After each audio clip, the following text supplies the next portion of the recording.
Okay. So, guys, any questions for Mark before he has to leave us? Yeah, what's the process for hiring consultants in India and the Philippines? How does that work?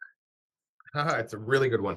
Um, I treat this like I'm hiring an in-house employee. So I've never hid behind this layer. I've been using Vidushi now for about, I want to say I'm going on 5 years and I got full-time resources from his team. I got a full-time SEO person, I got a full-time paid search person, I got full-time creative, and I got full-time web dev, right? And I love the model because I can scale up and scale down as needed. We get a month where we get 3 websites.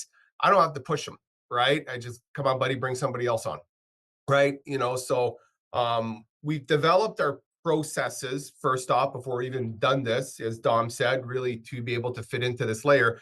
But over the years, people come and go just like any other business, right? So when Ravish or Suresh comes to me and says, "Hey, Mark, this person's gone, or we need to make a change," well, the first thing I say is, I want 3 to 5 candidates in front of me that I can interview on camera to see if this is the right fit for my agency.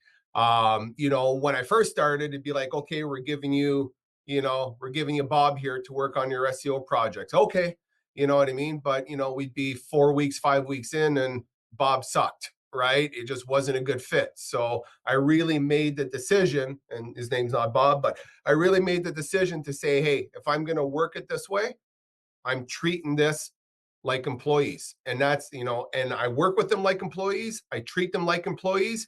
We have meetings. There's not one of my offshore team that either myself or a team member does not talk to on a regular basis. We have Monday meetings. We have Friday wrap ups. We are all on camera. And I made this mandatory. If you're going to be in a meeting with me, I don't care if you're 4,000 miles away, your camera goes on. I want to see you. I want to understand you. I want to get to know you. I want there to be a personal connection. So Travis, to be quite honest, it's actually pretty simple. We treat them like they're beside us in the next cubicle.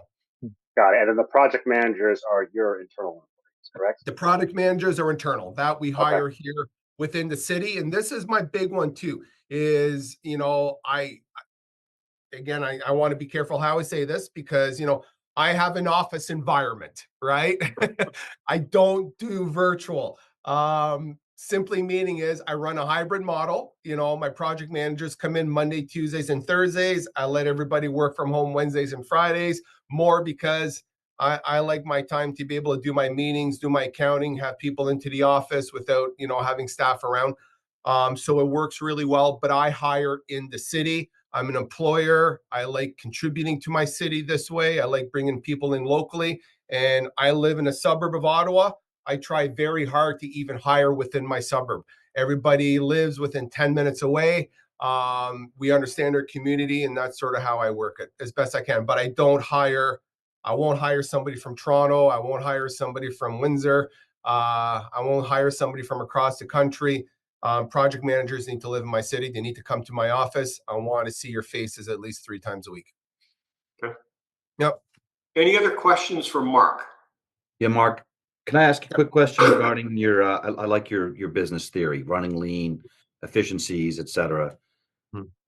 Completely identify with that. On the topic of PPC campaigns, are you running those in-house? Are you 100% in-house with amazing success. And I know I heard you earlier, Rich, where you said I have such a hard time making money on AdWords. We do well with it, and again, we don't run, these $1 million a year ad campaigns. Our average AdWords account is between $2,000 and $3,000 a month in ad spend. And we have, I think, 42 AdWords accounts right now that we manage. But nothing wrong with Reach Local or Local IQ.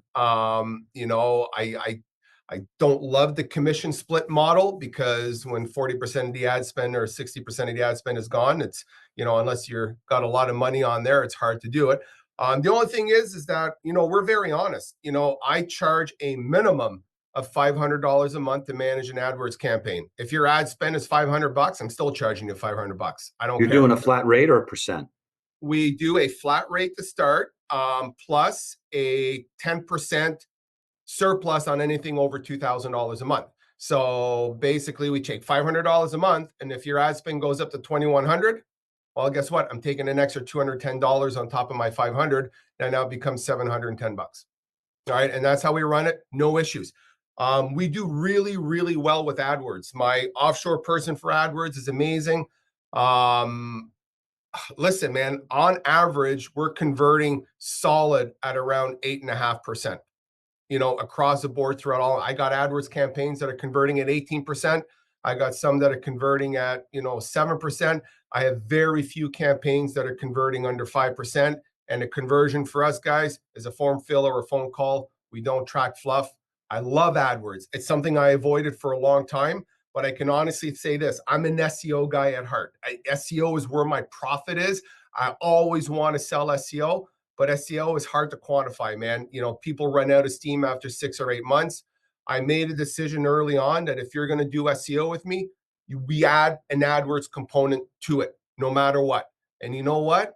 It was a game changer because we can start making the money quickly in AdWords. AdWords is financing the SEO. They're still making money. They never bitch about it. If it takes a year or 18 months to get traction in SEO, nobody complains because AdWords is making money.